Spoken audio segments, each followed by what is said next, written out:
Livret A. Quel rendement attendre pour 2024? Dans un contexte économique en constante évolution, il est essentiel de se projeter dans l'avenir pour optimiser sa stratégie d'épargne. C'est pourquoi nous vous proposons une analyse prospective du rendement du livret A à l'horizon 2024. Comment évoluera ce produit d'épargne populaire face aux fluctuations du marché? Quel sera son taux d'intérêt? Autant de questions auxquelles nous tenterons de répondre pour vous aider à anticiper et à faire les meilleurs choix financiers. Plongez avec nous dans le futur de votre livret A et découvrez ce que les prévisions 2024 réservent à votre épargne. Stabilité du taux et de l'encours du livret A jusqu'en 2025. Le livret A, produit d'épargne favori des Français, maintient son taux à 3% jusqu'au 31 janvier 2025. Cette stabilité est une bonne nouvelle pour les épargnants, surtout que l'encours du livret A connu une hausse significative, atteignant plus de 400 milliards d'euros, soit une augmentation de près de 20 milliards depuis le début de l'année. En comparaison, en 2023, le taux moyen était de 2,92%, avec un taux initial de 2% en janvier qui a grimpé à 3% dès février.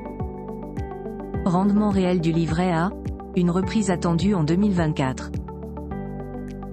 Malgré le gel de son taux à 3%, le rendement réel du livret A, c'est-à-dire sa rémunération ajustée de l'inflation, devrait repasser en territoire positif dès avril 2024, selon les prévisions de l'INSEE.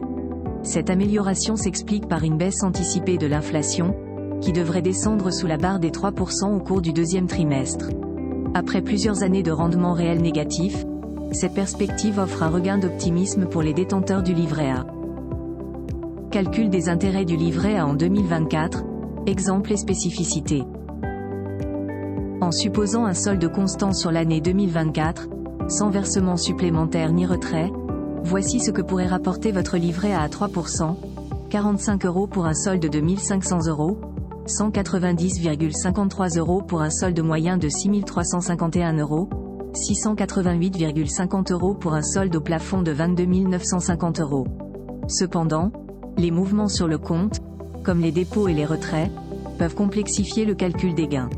En effet, la règle des quinzaines appliquée signifie que les intérêts ne sont comptabilisés qu'à partir du 1er ou du 16e jour suivant le versement.